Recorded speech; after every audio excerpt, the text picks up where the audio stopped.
Halo teman-teman semua, selamat datang kembali di YouTube channel saya. Nama saya adalah Kevin Saili. Pada YouTube channel ini teman-teman akan menemukan informasi menarik seputaran technical analysis untuk cryptocurrency. So if you do like cryptocurrency dan teman-teman baru pertama kali mampir ke channel ini, make sure kalian subscribe channel ini dan jangan lupa kalian leave likes buttonnya kalau kalian suka dengan konten yang saya bahas di dalam video ini. Guys, by the way, ini seperti yang kalian lihat ya, posisi saya sekarang berada di sebuah kamar teman-teman. Jadi setelah saya kembali dari Turki, saya baru ada kesempatan untuk memberikan update. So sorry kalau misalkan beberapa hari ini saya jarang update teman-teman, karena memang perjalanan ya sangat makan waktu dan saya lelah sekali teman-teman, jadi kayak semacam jet lag. Dan dengan update kali ini mudah-mudahan bisa membantu mengobati teman-teman terhadap rasa kangen dari Kim Jong Un-nya. Anyway, tanpa berpanjang lebar lagi, di video kali ini kita akan bahas untuk update dari Bitcoin teman-teman. Dan Bitcoin hari ini itu mengalami drop yang cukup signifikan ya. Balik lagi dia ke harga $54.000 kurang lebih. Dan ada beberapa reason sebenarnya dibalik hal tersebut yang terjadi. Maksudnya dibalik hal yang terjadi, ya pokoknya begitulah teman-teman ya. Jadi salah satu yang akan saya highlight pada hari ini adalah economic calendar, which is ini sebenarnya di hari Jumat teman-teman.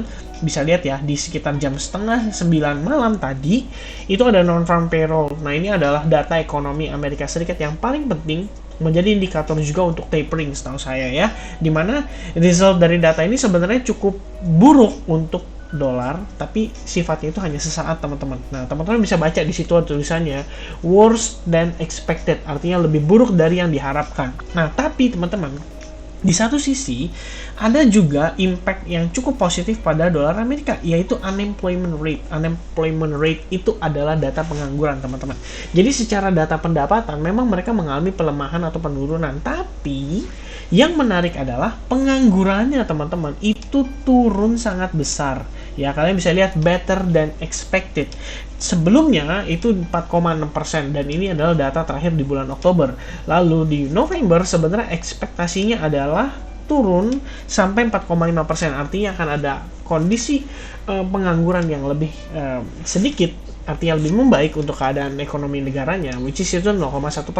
Tapi ternyata teman-teman lebih baik dari yang diperkirakan, yaitu sekitar 4,2%. Artinya ada 0,4% pengangguran yang terkikis di Amerika Serikat untuk saat ini. Dan inilah yang menyebabkan kondisi sebenarnya saat ini bisa terjadi. Kalau teman-teman cek, itu kondisi Bitcoin drop cukup signifikan. Nah, kalau misalkan kita cek dari sisi yang lainnya atau perspektif yang lainnya, ada beberapa hal yang teman-teman perlu ketahui, yaitu salah satunya adalah indeks dolar sendiri ya. Indeks dolar tadi sempat menguat, sekarang dia kembali melemah dan cukup signifikan dropnya.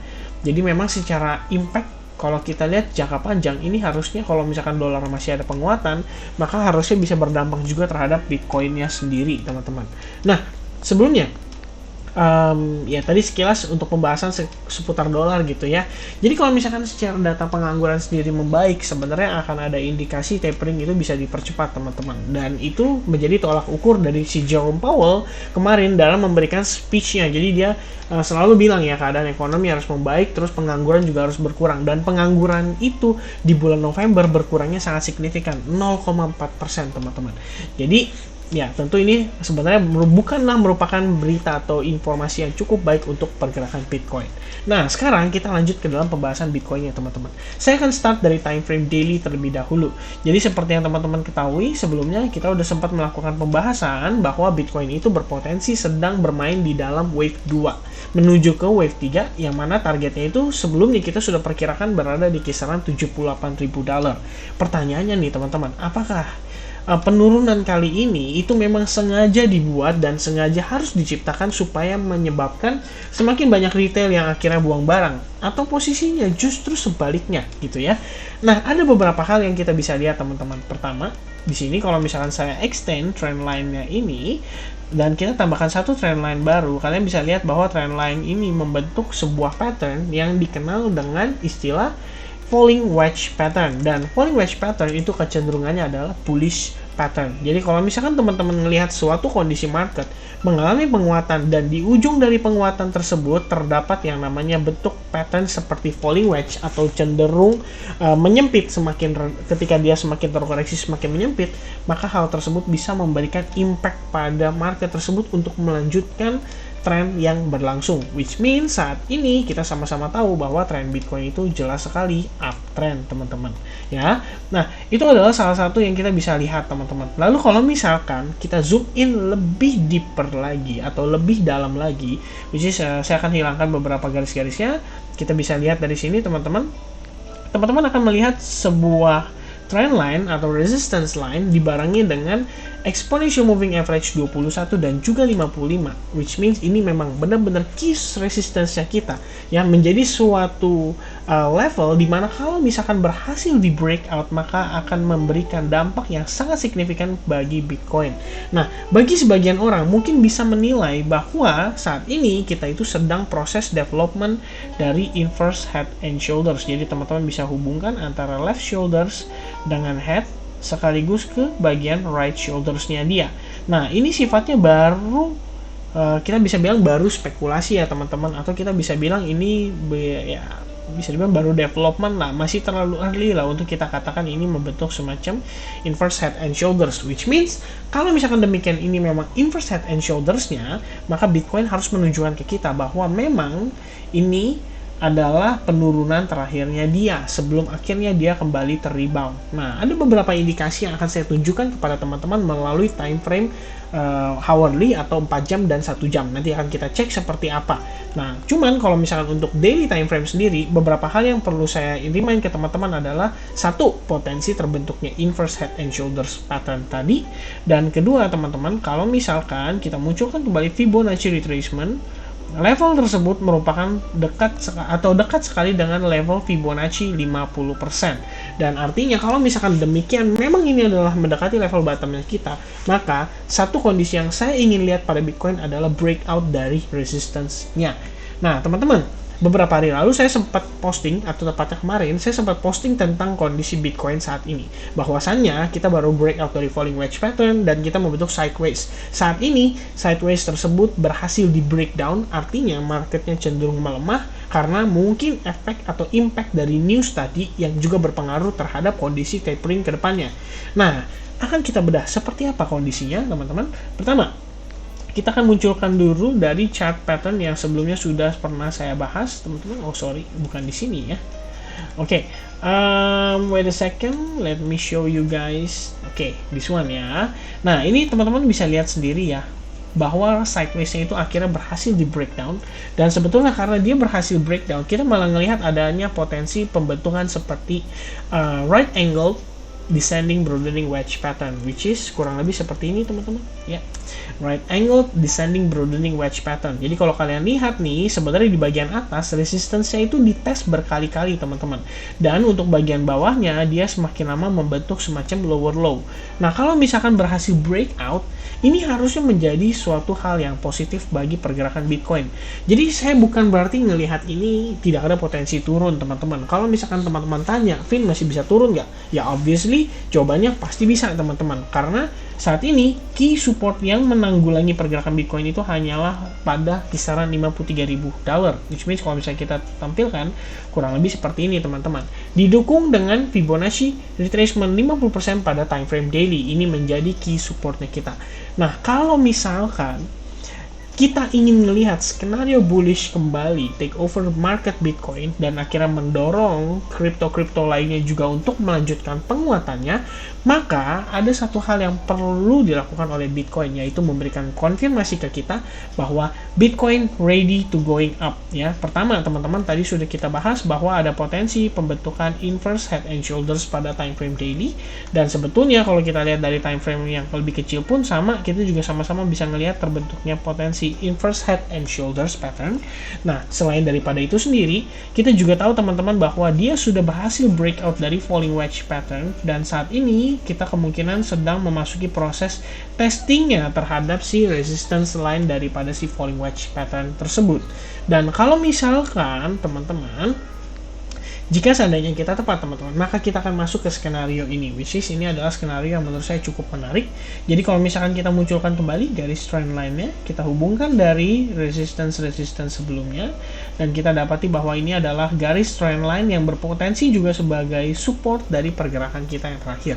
Nah teman-teman, yang menurut saya menarik adalah kalau misalkan demikian, ini adalah proses ABC correction pattern pada Bitcoin, which is seperti yang kita sama-sama ketahui teman-teman, pada time frame daily ini adalah proses yang perlu dijalani oleh Bitcoin untuk memastikan dan mengkonfirmasikan kepada kita bahwa Bitcoin itu memang sudah siap untuk meneruskan penguatan menuju ke wave 3. Nah, kalau misalkan demikian, ini adalah prosesnya teman-teman. Kita sudah lihat Bitcoin itu memenuhi beberapa persyaratan sekaligus. Yang pertama, kalau misalkan ini adalah irregular flat corrective pattern atau expanded corrective pattern, maka ini sudah memenuhi syarat. Pertama, ini adalah ABC correction pattern, memenuhi syaratnya sebagai A wave, kemudian melanjutkan kembali ke ABC correction pattern, ya. Artinya dia mengkonfirmasi B wave-nya kita, dan terakhir itu adalah wave 1, wave 2, wave 3, dilanjut ke wave 4, dan terakhir adalah wave 5 teman-teman. Maka demikian kita bisa lihat secara pergerakan keseluruhan ini adalah A, B, C corrective pattern, yang artinya mengkonfirmasikan bahwa ini adalah wave 2-nya kita. Nah, tinggal pertanyaannya teman-teman, jika demikian ini adalah wave 2-nya kita, apa yang harus kita lihat teman-teman?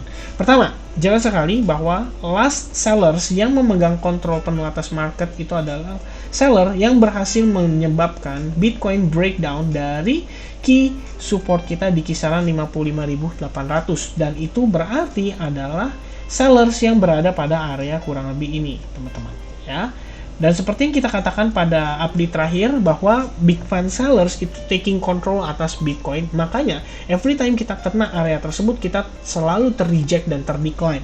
Karena memang sebenarnya di area tersebut itu menyimpan suatu memori di mana ketika sampai ke area tersebut itu akan memicu untuk retail trader melakukan aktivitas selling terhadap Bitcoin. Dan artinya pressure yang mungkin terjadi saat ini terjadi atas kehendak daripada retail trader teman-teman, atau mungkin whales-nya juga. Tapi kalau misalkan whales-nya, saya cukup yakin bahwa Bitcoin harusnya drop-nya itu jauh lebih impulsif dibandingkan dengan sekarang yang sedang terjadi. Which means, kalau misalkan memang ini adalah konfirmasi kita, maka berikutnya kita akan mencoba mengukur menggunakan Fibonacci retracement, dan potential next support kita adalah di Fibo 78,6%. Which means, berdasarkan Elliott Wave Theory, ya, di mana wave 2 itu berpotensi berada pada kisaran area 78,6%, dan itu probabilitasnya sekitar 40%.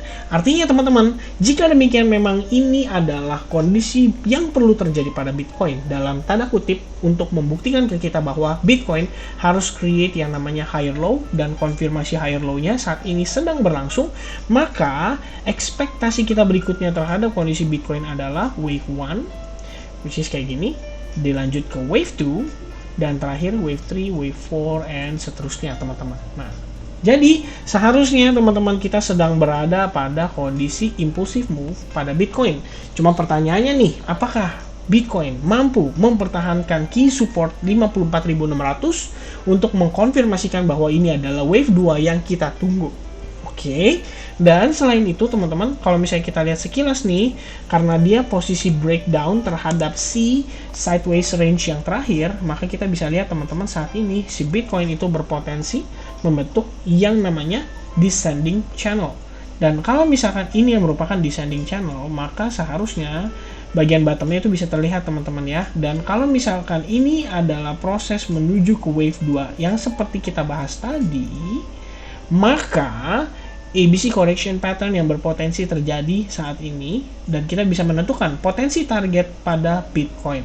Pertama, key support di $54.000. Kedua, kita bisa gunakan Fibonacci external untuk mencari tahu potensial level Fibo eksternal 1618, dan itu seharusnya berada pada kisaran $54.800 teman-teman. Dan untuk menjadi pelengkapnya, kita akan gunakan trend based Fibonacci extension. Kita tarik dari wave A menuju ke wave B, dan seperti yang kita lihat teman-teman, di kisaran area $54.200 sampai $1.800 itu berpotensi menjadi key support atas pergerakan Bitcoin untuk potensi target pelemahan daripada si wave C-nya.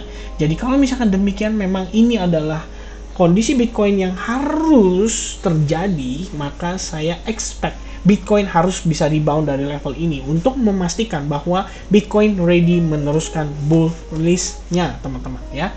Kembali lagi ke time frame daily, maka kita harus breakout dari si falling wedge pattern, kita harus breakout dari inverse head and shoulders pattern, dan juga pada time frame hourly-nya kita harus breakout dari descending channel, diteruskan dengan breakout atas big fund sellers pada kisaran area $60.000.